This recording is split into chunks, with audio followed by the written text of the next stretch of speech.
Subhanahu wa ta'ala wa hidayatihi wa inayatihi wa taufiqihi summa ila hadratin nabiyyil mustafa Muhammadir Rasulillah sallallahu alaihi wasallam wa ala alihi wa ashabihi wa azwajihi wa ahli baitihi ajma'in summa ila jami'i masyayikhina wa asatidina wa mursyidina summa hususan لمؤلف هذا الكتاب الفاتحة أعوذ بالله من الشيطان الرجيم بسم الله الرحمن الرحيم الحمد لله رب العالمين الرحمن الرحيم مالك يوم الدين إياك نعبد وإياك نستعين اهدنا الصراط المستقيم صراط الذين أنعمت عليهم غير المغضوب عليهم ولا الضالين آمين الحمد لله رب العالمين والصلاة والسلام على أشرف الأنبياء والمرسلين وعلى آله وصحبه أجمعين رب اشرح لي صدري ويسر لي أمري واحلل عقدة من لساني يفقه قولي قال المؤلف رحمه الله تعالى وأدام نفعنا بعلومه في الدارين آمين ثم قال اللهم هداية للصواب يا رب العالمين وبكل هاسة منها يتوقف على ما وضعت هي له. Dan dengan tiap-tiap pendapat satu daripada yang lima itu terhenti ia atas barang yang dijadikan ia baginya. Tiap-tiap satu dari yang lima itu hanya tertentu kepada sesuatu yang memang dia diwadokkan untuk itu. Dia ditetapkan untuk itu. Seperti misalnya kalau mata ya untuk melihat, bukan untuk mendengar. Kalau telinga ya untuk mendengar, bukan untuk melihat. Kalau lidah ya untuk merasa, bukan untuk mencium. Kalau hidung ya untuk penciuman, bukan untuk merasa. Kira-kira gitu. Jadi setiap lima diletakkan, diwadokkan dia ya untuknya, terhenti untuk itu aja. Jadi kalau misalnya suara nggak akan bisa tertangkap oleh mata, karena suara itu hanya tertangkap oleh telinga. Walaupun jika Allah berkehendak, kuasa Tuhan enggak membuat mata itu bisa mendengar? Kuasa. Tapi memang adatnya tidak dibikin Tuhan begitu. Adatnya mata itu untuk melihat, bukan untuk mendengar. Diwadokkan untuk itu, bukan untuk mendengar. Begitupun telinga ya untuk mendengar, bukan untuk melihat. Tapi bukan ini harga mati, dalam artian enggak bisa berubah. Terhenti untuk itu. Adatnya memang begitu dibikin Allah. Tapi jika Allah menghendaki untuk merubah itu, sehingga mata yang diwadokkan untuk melihat tapi dibikin Tuhan untuk bisa mendengar, kira-kira mata bisa mendengar enggak? Bisa. Nah itu udah cerita lain lagi. Cerita dalam artian jika Allah menghendakinya.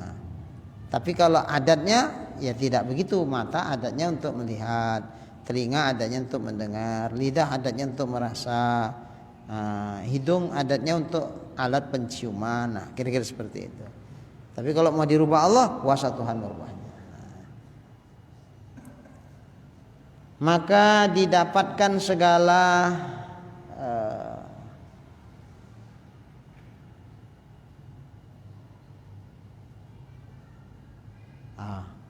maka didapatkan segala penglihatnya. Itu penglihat itu ya. Ini cetakannya dan tayang keberapa kalinya sehingga enggak jelas dia. Penglihat. Maka didapatkan segala penglihatnya, segala penglihatan dengan mata, tiada dengan telinga, ya. Segala yang bangsa dilihat itu didapat dengan mata, bukan dengan telinga.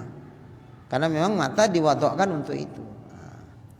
Dan didapat akan segala pendengar itu dengan telinga, tidak dengan yang lain. Dan pencium itu dengan hidung. Demikianlah dikatakan pada tiap-tiap satu daripada yang lima itu. Maka diwadokkan dia sesuai dengan fungsinya masing-masing. Dan adalah tertentu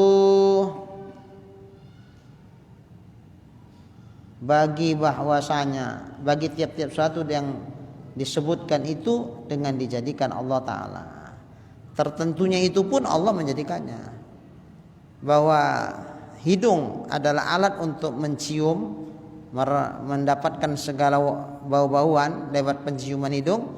Itu pun hakikatnya Tuhan juga membikinnya.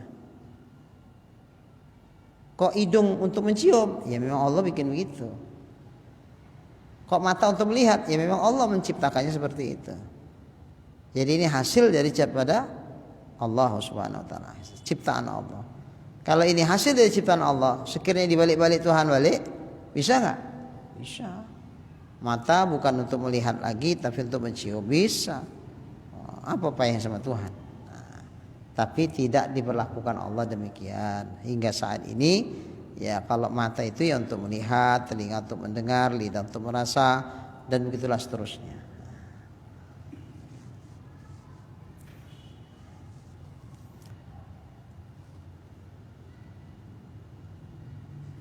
Demikianlah dikatakan pada tiap-tiap satu daripadanya.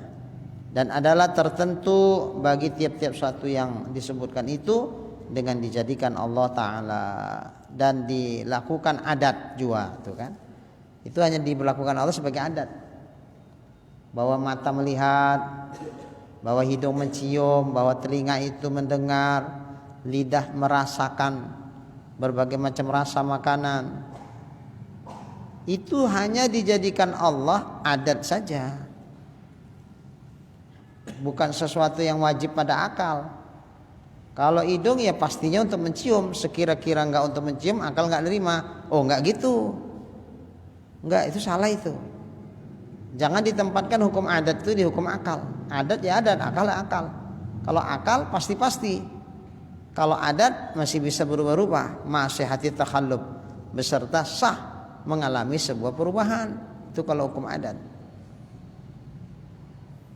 Adatnya aku kalau sakit bodrek aja, alhamdulillah lah, tidur, bangun tidur seger. Berapa kali Pak kejadian gitu? Ada 3 kali. Ada tuh sekurangnya 3 kali. Oh, kok 3 kali? 300 kali kok sudah ada? Berarti sering sakit nih Pak ini. Oke. Lantas jika Allah ingin merubah adat itu, udah berkali-kali kalau sakit minum bodrek baik, sekali ini minum bodrek nggak baik, kuasa nggak Tuhan membikinnya? Kuasa. Berarti dirubah Tuhan adat untuk dia kan? Biasanya meksagrip nggak mempan. Ini dibikin Allah Ta'ala meksagrip, tiba-tiba malah sembuh. Kuasa nggak Tuhan membikin sembuh? Ketika saat meksagrip itu diminum, kuasa. Nah berarti adat itu bisa berubah. Ma'asih sihati takhallub, beserta sah adat itu mengalami perubahan. Karena hakikatnya menjadikan adat itu Allah, hakikat merubah adat itu juga Allah. Sah-sah saja. Innallaha fa'alu lima yurid. Sehingga Allah menjadikan apa saja yang Dia kehendaki. Nah, jadi itu diberlakukan Allah sekedar untuk dilakukan adat juga. Tiada dengan makna, tidak maksudnya begini, bahwasanya tiada dapat melainkan dengan demikian itu. Enggak akan dapat kecuali dengan itu.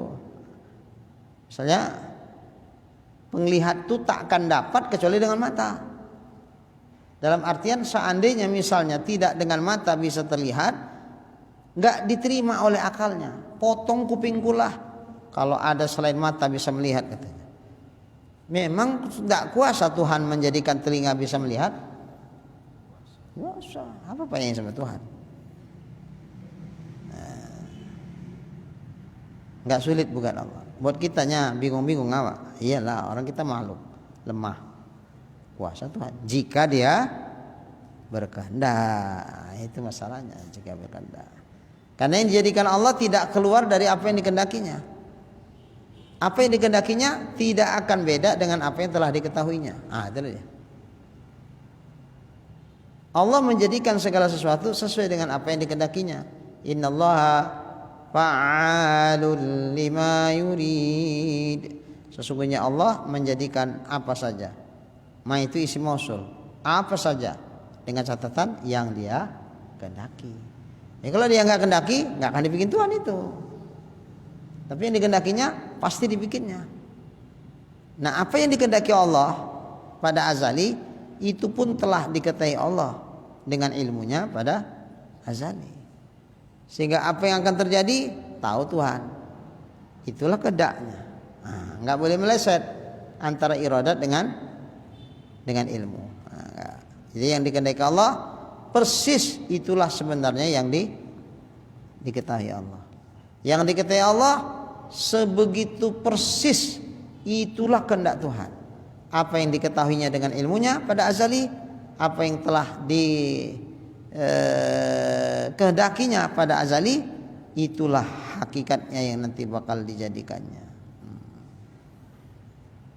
Ya, makanya kalau udah kemari kita berorientasi, sebetulnya nggak ada yang perlu digalaukan dalam urusan dunia. Yang kita galaukan macam mana aku nanti husnul khatimah, su'ul khatimah, mengingat amalku masih seperti ini. Kalau mati kayak mana? Kalau selebih daripada itu nggak ada yang digalaukan. Anak makin besar, penghasilan belum nambah, apa bisa nggak yang nyekolahkan anak sampai kuliah ya? Sedangkan masih SMP kelas 3 aja udah megap-megap aku kuliah nanti kayak mana? Bisa nggak ya? Bisa nggak ya? Itulah yang tak boleh. Bikin aja jalan sebabnya semampu kita. Hakikatnya menjadikannya itu siapa? Allah. Habis. Jika ada dalam ilmu Allah Ta'ala mampu. Kalau nggak ada tak ada. Kalau memang Allah tak menghendaki tak jadi. Kalau Allah menghendaki jadi. Habis. Nggak ada yang galau-galau lagi. Karena semuanya sudah ada dalam ilmunya. Semua sudah ada dalam iradatnya. Takkan meleset yang dijadikan Allah di luar kehendaknya. Takkan dijadikan Allah sesuatu yang tak diketahuinya. Mustahil itu. Ya kalau udah kemari orientasi kita, apa membuat kita galau? Enggak ada. Semua kita pasrahkan kepada Allah. Yang penting jangan sampai disalahkan Allah karena aku tidak berusaha. Habis. Jadi usaha itu menjalankan hukum syariat aja, bukan untuk merubah hakikat yang dalam ilmu Allah Ta'ala. Yang dalam ilmu Allah tak akan bisa rubah. Kalau ada perubahan pada ilmu Allah Ta'ala, itu sesuatu yang mustahil. Berarti ada sesuatu perubahan Allah tak tahu. Yang tahu Tuhan A, tiba-tiba ada perubahan B, perubahan itu tak diketahui Allah. Mustahil itu. Nah, kalaupun berubah, perubahan itu diketahui Allah. Semula dari A, dari tahun ini sampai tahun ini Mas Said usahanya ini, nah, tahu Tuhan. Tahu setelah tahun ini sampai tahun sekian Mas Said usahanya berubah lagi. Apa? Laundry ya. Oh nambah, bukan berubah, nambah. Boleh nambah usaha? Nambah istri? Boleh juga. Tapi janganlah Mas Said. Jangan dulu.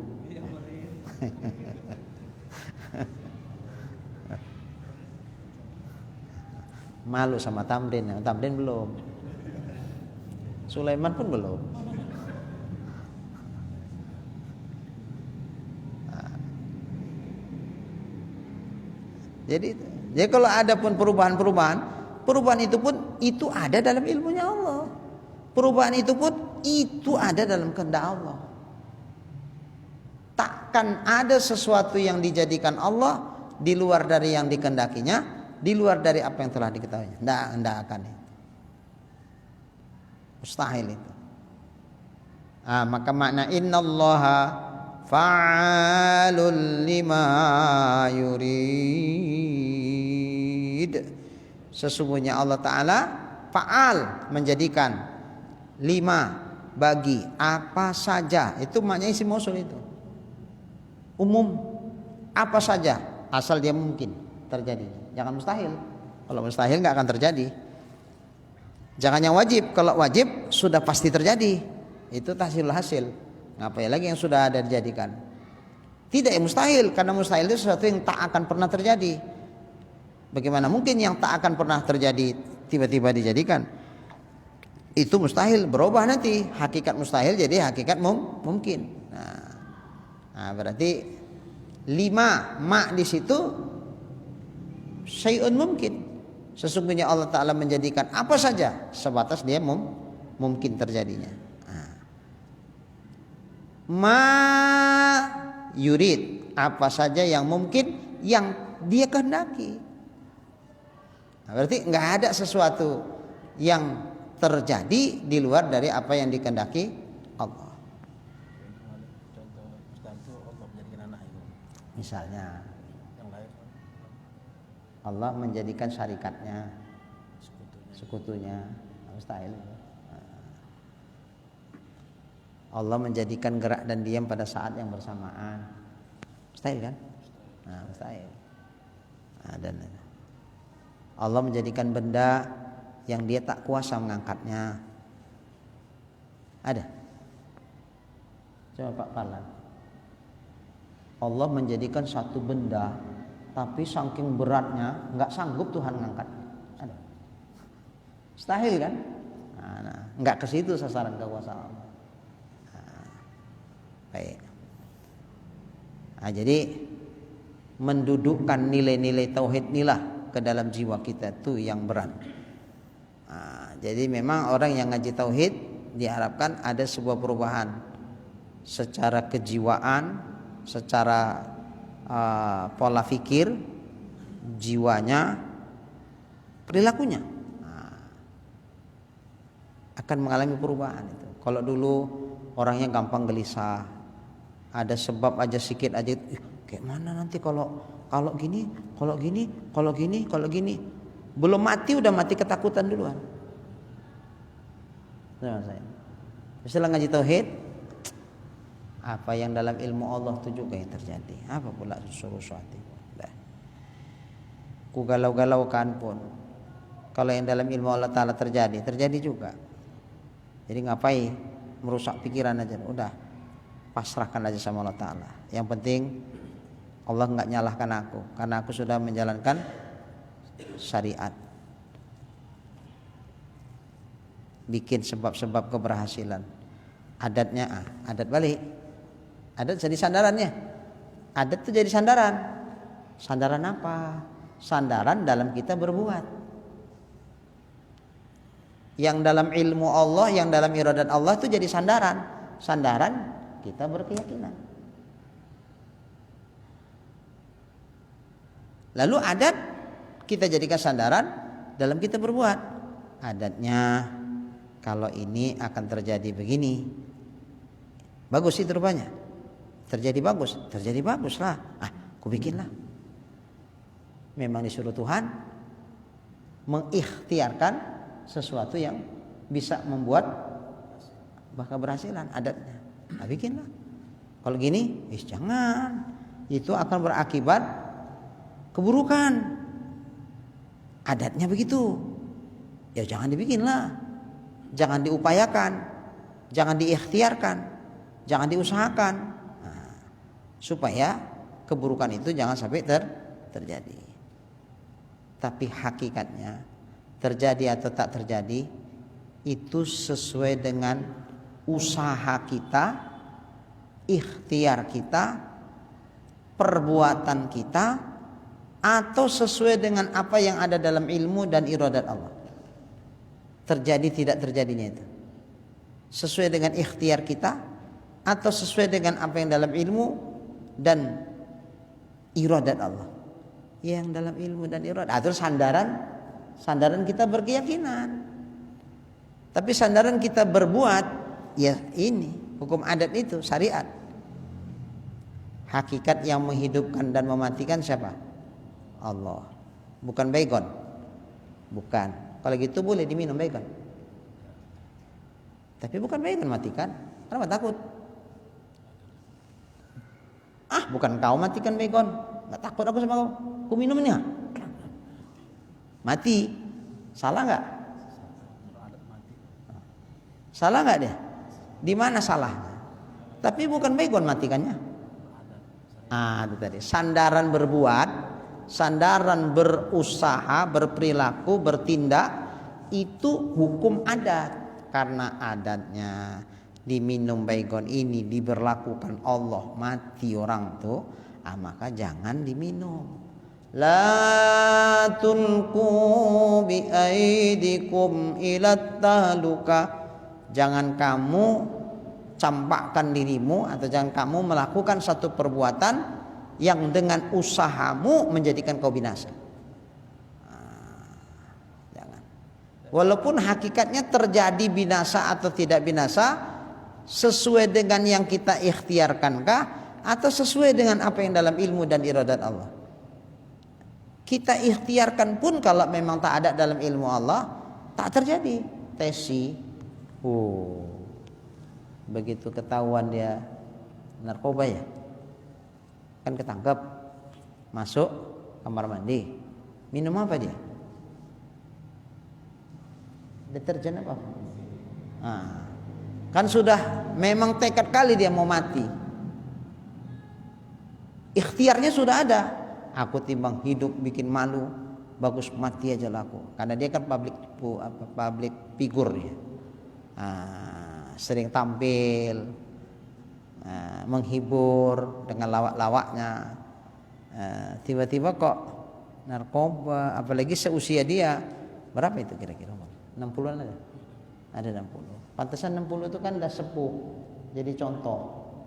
Ini narkoba pula. Akan malu dia tuh. Malu kali dia tuh. Makanya udahlah mati aja laku. Kalau udah mati kan udah selesai pikirannya. Minum. Tapi dalam ilmu Allah Ta'ala memang tak mati dia. Dalam iradah Allah Ta'ala tidak mati. Ya gak mati. Ada saja sebab jalan dibikin Tuhan untuk dia bertahan hidup. Tiba-tiba polisi menggedor, tengok, bawa rumah sakit, udah berbuih kapan mulutnya, cepat ditangani dokter, akhirnya selamat. Ikhtiar untuk mati ada enggak? Udah ada. Tapi karena dalam ilmu Allah enggak mati, ya enggak mati.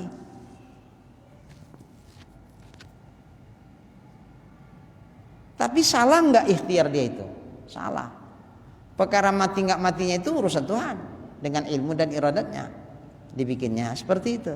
Tapi usaha dia untuk mati itu satu tindakan pelanggaran hukum Allah.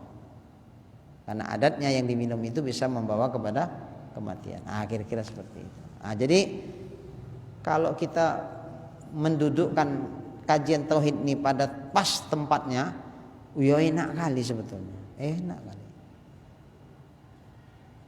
Gimana Mas saya? Belum duduk. Udah duduk. Wah. Tenang aja ya. Masalah adatnya atau bukan adat, kita perhatikan dalam media itu vaksin COVID itu ada yang mati, ada yang lumpuh, dia ngasih tahu janganlah pakai ini. Sementara pemerintah maksa kita pakai vaksin COVID. Kalau kena denda itu macam mana?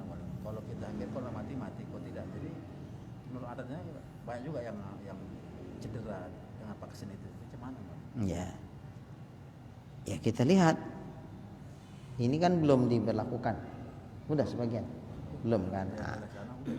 Iya, seandainya tapi beritanya akurat ya. Jangan berita enggak jelas. Kalau beritanya akurat, asal disuntik KO, suntik KO. Begitu sudah banyak kasus yang terjadi. Misalnya ya sama kayak kita mau dikasih baygon, iyalah nggak apa-apa lah. Tapi mati Pak, mati nggak apa-apa lah. Sama kayak gitu lah itu. Kalau seperti itu adatnya udah ya. Nah, cuman apakah sudah seperti itu? Nah, ini kita tunggulah beritanya seperti apa. Cuman ya entah betul tangga, namanya pun di dunia maya. Informasi itu kita kan nggak tahu persis juga seakurat apa. Katanya ada dokter di sini di vaksin lantas lumpuh. Ini lumpuh. Betulkah berita itu? Kalau memang betul dan itu menyebar, memang nggak hanya banyak orang yang udah kena. Kalau gitu ya Tapi nanti marah pemerintah. Kena denda. Iya, kena denda. Iya, kena denda. Ya, timbang lumpuh milih. Ya, balik ke hukum adat itu juga lah. Balik ke hukum adat.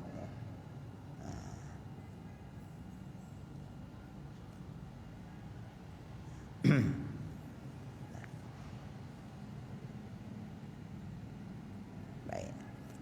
Jadi itu diberlakukan adat juga. Tiada dengan makna bahwasanya tiada dapat melainkan dengan demikian itu. Nggak bisa melihat kecuali dengan mata. Kalau nggak pakai mata maka nggak akan terlihat. Bukan begitu maksudnya adatnya. Kalau melihat itu ya pakai mata. Kalau nggak pakai mata ya adatnya nggak terlihat.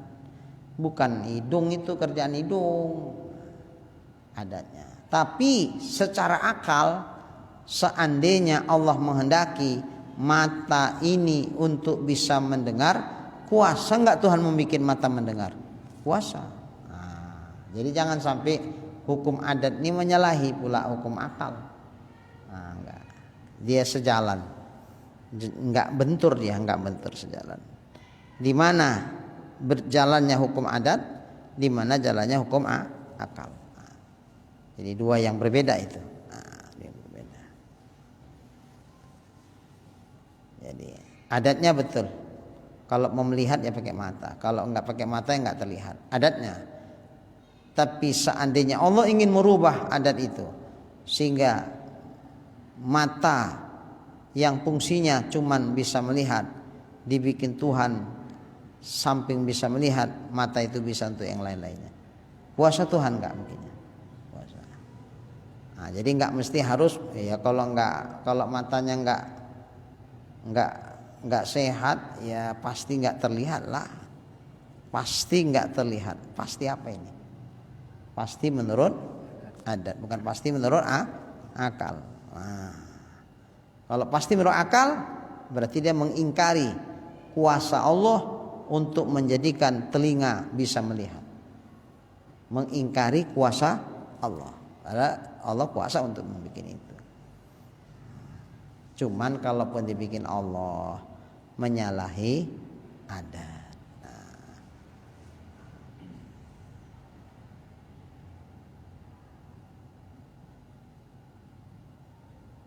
Tetapi kuasa Allah Subhanahu wa taala bahwa menjadikan mendengar itu pada anggota yang lain daripada telinga. Tuh. Adatnya memang mendengar itu ya dengan telinga. Diberlakukan Allah begitu.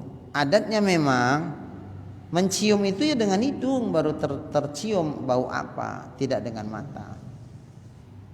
Tapi kuasa enggak Allah jika menghendaki mata ini bisa mencium makanan, telinga bisa melihat segala apa yang dilihat. Kuasa enggak? Kuasa. Apa payah sama Tuhan? Kuasa Allah.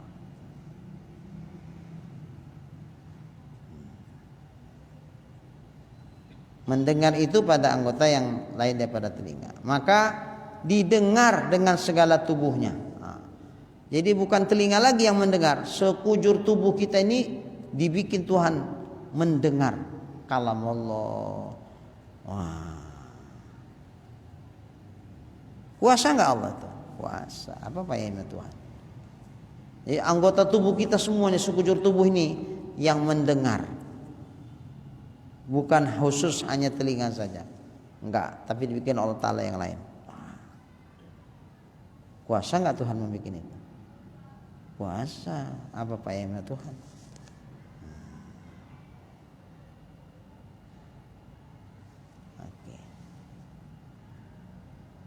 Demikianlah dikatakan pada yang lainnya. Begitu juga lah.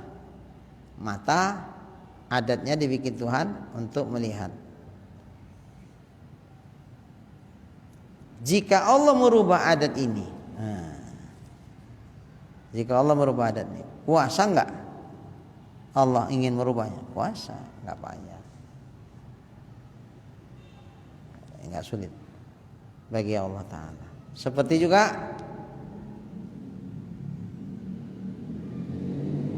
Adatnya dibikin Allah Ta'ala, kalau lapar itu ya makan supaya jadi kenyang. Lapar makan supaya jadi kenyang. Itu adat yang dilakukan Allah. Nah, kalau Allah menghendaki, tidak mesti harus dengan makan kenyang. Tanpa makan kenyang, tanpa makan bisa bertahan hidup. Kuasa nggak Tuhan membuat itu? Kuasa. Bahkan Ashabul Kahfi berapa tahun? Ya, 309 tahun. 309 tahun tertidur, tak makan-makan, tak kencing-kencing, tak membuang-membuang, tak bangun-bangun. Kalau adatnya 300 sekian itu mati nggak tuh? Mati. Tak makan kan, tertidur saja. Ya udah tidur selamanya. Tak bangun lagi. Adatnya. Tapi jika Allah berkehendak, dirubah Tuhan adatnya. Bisa nggak? Bisa. Nggak sulit bagi Allah.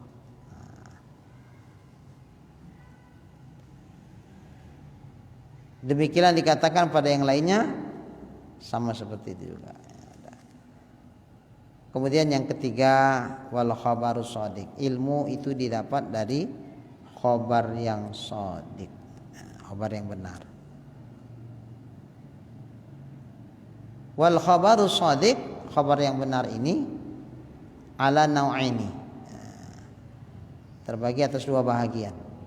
Ahadihima, yang satu dari kedua khabar itu khabarul tawatur as-sabit ala alsinati qaumin la yatasawwaru tawatu'uhum alal kizib. Khabar shadiq itu terbagi kepada dua bahagian. Salah satu dari dua bahagian itu yaitu khabar mutawatir, yang sabit, yang pasti, tetap atas lidah beberapa kaum. Sabit dia dari lidah beberapa kaum, beberapa kelompok manusia, yang tiada dapat terupa, tidak sampai tergambar dalam pikiran kita. Muafakoh mereka itu atas dustanya, sepakat mereka untuk berdusta. Kayaknya kalau dua orang sepakat bisa nggak? Bisa. Tapi kalau sampai 100 orang pakat-pakat, kayaknya berat itu untuk bisa pakat-pakat begitu. Jadi karena jumlah mutawatir ini cukup banyak, maka tidak dikhawatirkan merusak kemutawatirannya itu. Jadi sumbernya banyak.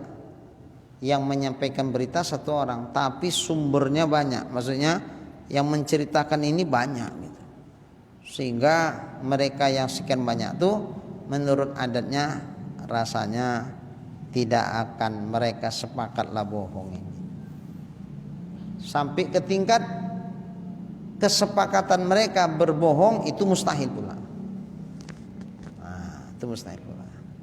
Jadi kalau sudah sebeginilah tingkat kepercayaan kita, keyakinan kita, maka nggak ada yang goyang lagi.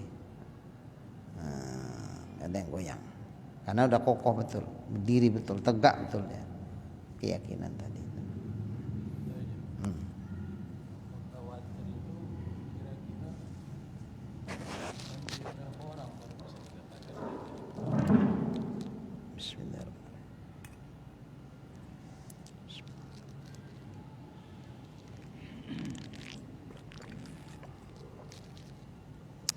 Kalau merujuk ilmu hadis, istilahatul muhaddisin, kayaknya 5 orang udah. Nah, makanya Al-Quran itu mutawatir khabarnya, bahwa ini adalah benar Al-Quran. Itu yang menyatakan dia Al-Quran, wahyu yang dibacakan Nabi Muhammad saat diturunkan kepadanya. Yang menyaksikan, mendengar itu enggak 1, 2, 3 orang. Begitu banyak sahabat saat dibacakan Nabi. Sehingga mereka-mereka ini yang hadir saat ayat itu dibacakan Nabi, ketika diturunkan Allah kepada Nabi, apakah langsung atau lewat malaikat Jibril, lalu Nabi langsung membacakan ayat itu. Itu ayat yang dibacakan Nabi sebagai wahyu, itu disaksikan sekian banyak orang. Kayaknya nanti belakangan hari setelah Nabi meninggal misalnya, mereka sepakat bohong, itu kemungkinannya nggak ada. Karena kalau misalnya ini salah misalnya, yang lain kan masih ada, pasti diluruskannya. Ini nggak, semua diem, semua menyatakan hal yang sama, sepakat mereka. Memang betul ayat yang turun itu ya seperti itu, seperti yang baca kesimpulan itu. Nah, berarti sumber menyatakan kesohihan Al-Quran itu mutawatir. Karena jumlah orangnya banyak gitu. Kayaknya mereka sepakat bohong untuk ini, rasanya kemungkinan sangat kecil lah. Nah, itu mutawatir. Makanya kita pun seandainya di luar kesadaran buang angin, kita merasa nggak ada buang angin. Tapi kita lihat orang banyak bilangkan, Bapak udah buang angin, kami aja dengar, masa Bapak tak dengar. Mungkin sur kali Bapak cerita tuh, sampai sur cerita guyang badan tuh begini, ketawa sur gitu, sampai ada yang keluar pun Bapak nggak terasa, nggak dengar Bapak. Entahlah, pokoknya seingat aku tak ada aku kentut katanya. Ada pak, semua bilang ada. Berapa orang? 10 orang di situ. Ada, kami dengar, cuman kami diam-diam aja karena takut Bapak malu. Jadi begitu mau sah, Pak wudhu. Ngapa aku berwudhu? Bapak udah buang angin, kata yang sekolah. Nggak ada. Terakhir semua bilang iya pak. Kayaknya seketika itu mereka sepakat untuk berbohong, noko ini kizib, itu kemungkinannya sangat kecil. Kalau begitu berarti karena ini dari sumber yang berbeda-beda. Ini berarti mereka yang berbeda-beda meriwayatkannya sama, itu namanya khobar mutawatir. Ini khobar mutawatir itu mengikat hukum. Mengikat hukum. Jadi kita wajib ikut patuh dengan khobar mutawatir itu. Dengan khobar mutawatir itu dapatlah kita ilmu pengetahuan. Jadi makanya khobar mutawatir itu adalah jalan sebab, asbabul ilmi, jalan sebab kita untuk mendapatkan ilmu. Dengan itu taulah kita, ada rupanya surga neraka ya. Selama ini aku nggak pernah dengar itu ada surga ada neraka. Banyak ada. Yang nyampein surga neraka itu siapa? Sahabat Nabi. Sahabat Nabi dari siapa?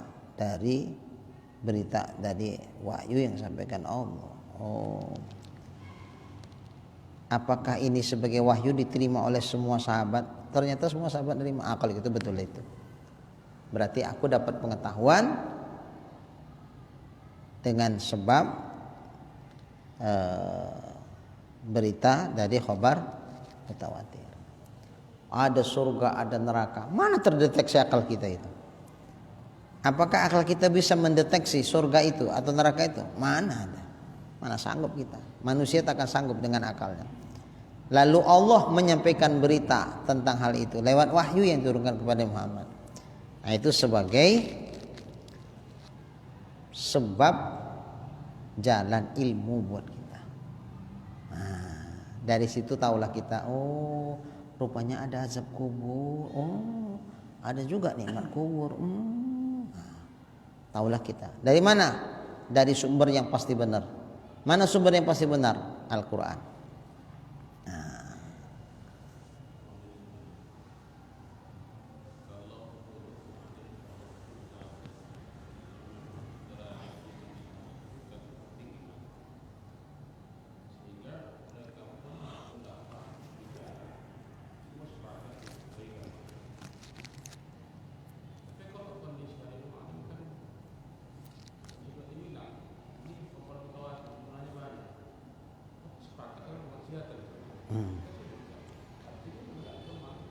Oh iya.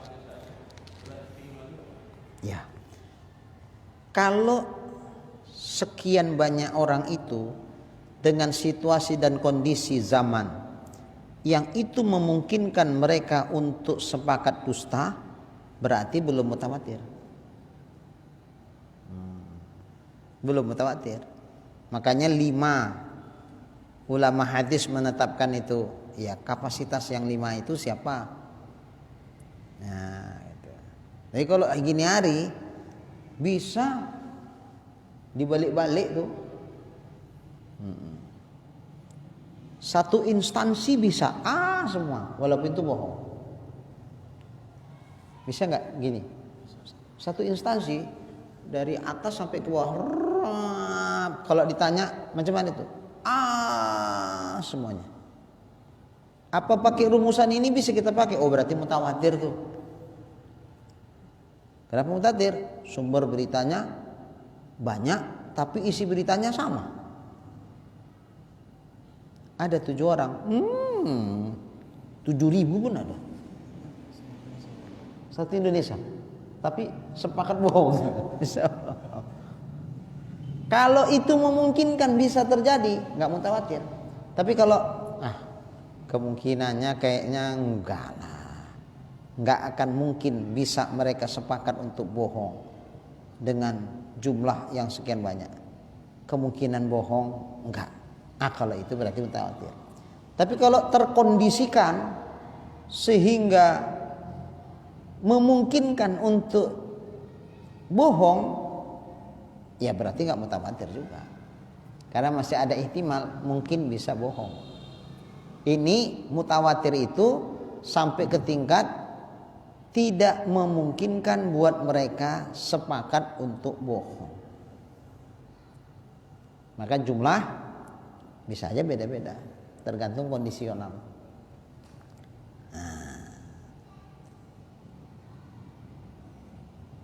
Tapi kalau Al-Quran, kalau ini itu sudah pasti.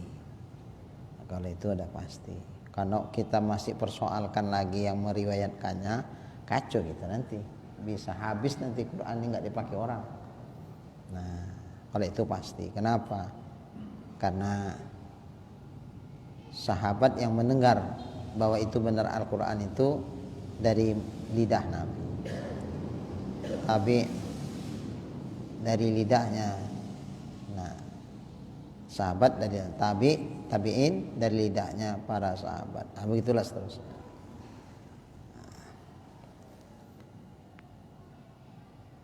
Yang tiada dapat terupa. Tiada dapat terupa ini maksudnya yang mustahil. Itu makna. Itu dari definisinya. Al-khabarul mutawatir as-sabit ala alsinati qaumin la yatasawwaru tawatu'uhum, tidak tasawur, tidak terupa pada akal. Maksudnya apa? Mustahil. Itu. Menurut akal mereka bisa sepakat untuk berdusta. Mustahil itu. Nah, jadi sampai ke tingkat mustahil mereka sepakat dusta, itu baru namanya mutawatir. Tapi kalau masih memungkinkan mereka sepakat untuk dusta, itu belum dikatakan khobar mutawatir. Nah, maka ya tasawwar atau tidak ya tasawwar, tawatu'uhum. Nah, tawatu'nya sepakat mereka untuk dusta itu. Nah, itu sampai seukuran apa? Sampai seukuran mustahil mereka sepakat untuk bohong. Kalau masih mungkin juga lah bohong, orang itu direkayasa, ada tekanan-tekanan dari atas kok. Alah, mustahil. Masih mungkin lah bohong itu di persidangan. Misalnya gitu, ada tekanan dari atas kok. Mustahil. Atau mungkinlah mereka bohong itu, enggak segitu-segitunya. Kalau seperti ini, yaitu tidak wajib namanya, mungkin. Kalau masih mungkin mereka itu dusta, berarti ini khabarnya bukan mutawatir. Kalau khabar mutawatir sampai ke tingkat Mustahil mereka itu untuk dusta. Tidak ada tasawur pada akal, tergambar pada pikiran bahwa mereka itu tidak akan bohong. Enggak. Artinya gini, berapa orang sumber beritanya? 50. Siapa-siapa yang 50 tuh? Itu tadilah dari atas sampai ke bawah. Oh, kalau ini masih bisa lah. Tapi kalau satu di sini, di antara mereka pun tidak saling mengenal, tapi isi berita mereka itu sama. Tapi nggak kenalnya. Siapa yang bilang Pak Sarul? Siapa lagi? Entah orang Bogor. Kenal Pak Sarul sama orang Bogor? Nggak ada, nggak tahu. Nah, kalau ini kan kemungkinan mereka telepon-teleponan, yuk kita toko, yuk kita bohong, yuk. Itu nggak ada kemungkinan itu. Nah, karena mereka pun tidak saling mengenal. Tapi kalau satu instansi, apalagi instansi yang dimaksud itu, ya atasan sama bawahan itu begitu sangat loyal. A ke atas, A ke bawah. Nah kalau ini bisa aja bohong, bisa ada tekanan-tekanan dari pihak-pihak tertentu, jadi dia bohong. Nah, ada yang sampai seperti itu, kecurigaan. Berarti ini bukan dikatakan khabar mutawatir, mengingat walaupun jumlahnya berapa cukup banyak, tapi banyak jumlah nggak jaminan mereka itu nggak bohong. Nah, kalau masih ada indikasi seperti itu ya nggak khabar mutawatir itu. Wa huwa mujibun lil ilmi daruri.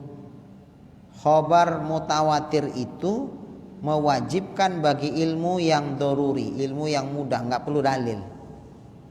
Pasti-pasti dia. Nah, pasti-pasti. Itu dari khabar mutawatir, mewajibkan ilmu, mewajibkan yakin.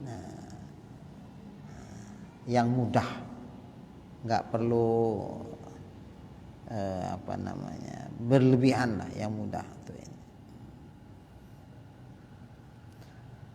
Kal ilmi bil mulukil khaliyah fil azminatil madiyah wal buldanun naiyah.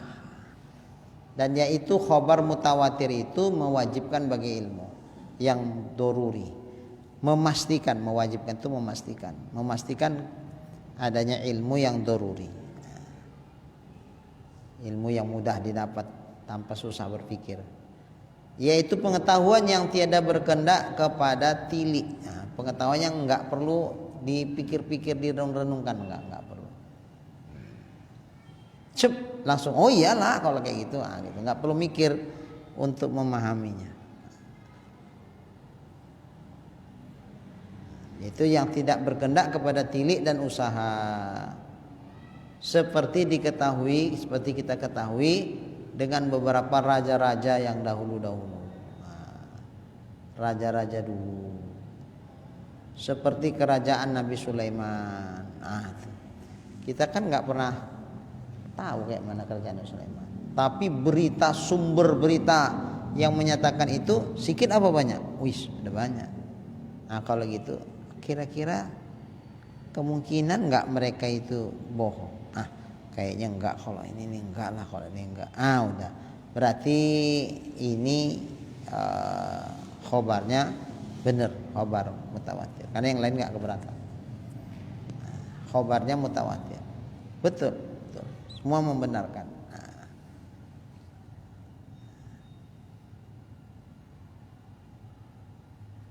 Tapi kalau di bawah tekanan enggak bisa.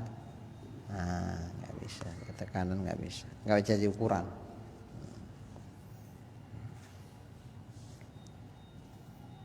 Ya, mana tadi?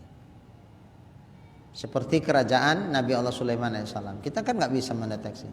Tapi berita tentang kerajaan Sulaiman itu menyebar kemana-mana, sampailah kepada kita. Apa kita bantah? Nggak ada, Nabi Sulaiman mana ada kerajaannya gitu. Oh ya enggak lah. Enggak seperti itu.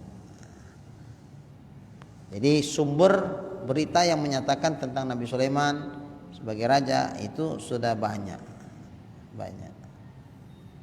Rasa-rasanya mustahil mereka yang menyaksikan itu dusta. Sepakat itu dusta. Seperti Nabi Sulaiman alaihissalam dan Zulkarnain, Iskandar Zulkarnain itu juga. Ini orang-orang hebat ini, tapi tenggelam dibikin Allah Ta'ala. Nabi Sulaiman dan kaum Zulkarnain pada masa yang telah beberapa tahun, udah cukup lama kan, dan beberapa bulan dan beberapa hari, dan beberapa negeri yang jauh-jauh seperti negeri Rom dan Syam, ini disebutkan Allah, dan Baghdad dan yang lainnya.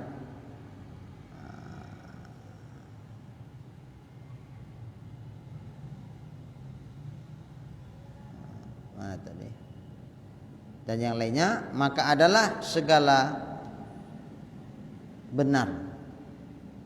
Maka segala yang tersebut itu ilmu yang putus, yang enggak perlu kepada dalil, ilmu yang putus, keyakinan yang putus lagi nyata adanya. Tiada dapat dusta lagi, sampai ke tingkat dia enggak bisa dusta lagi, enggak memungkinkan terjadi pendustaan. Nah, seginilah dulu ya, akan datang nanti bagian yang kedua. Jadi bagian pertama, khabar mutawatir itu adalah ilmu pengetahuan itu didapat dari khabar mutawatir. Khabar mutawatir dari sumber yang cukup banyak sehingga tidak memungkinkan untuk mereka dusta, sepakat dusta. Bismillahirrahmanirrahim. Alhamdulillahirabbil alamin. Wassalatu wassalamu ala asrafil anbiya'i wal mursalin wa ala alihi wa sahbihi ajma'in. Allahumma rzuqna imanan kamila wa yaqinan sadiqa wa qalban khashiya wa ilman nafi'a wa amalan maqbula wa taubatan nasuha wa husnal khatimah. Allahumma rzuqna rizqan wasi'an halalan tayyiban mubarakan jamila wa ilal khairi qarribna wa 'anil syarri ab'idna waqdi hawaijana fid din wad dunya wal akhirah innaka 'ala kulli syai'in qadir. Sallallahu ala sayyidina Muhammad wa ala alihi wa sahbihi ajma'in walhamdulillahi rabbil alamin. Qabbalallahu minkum.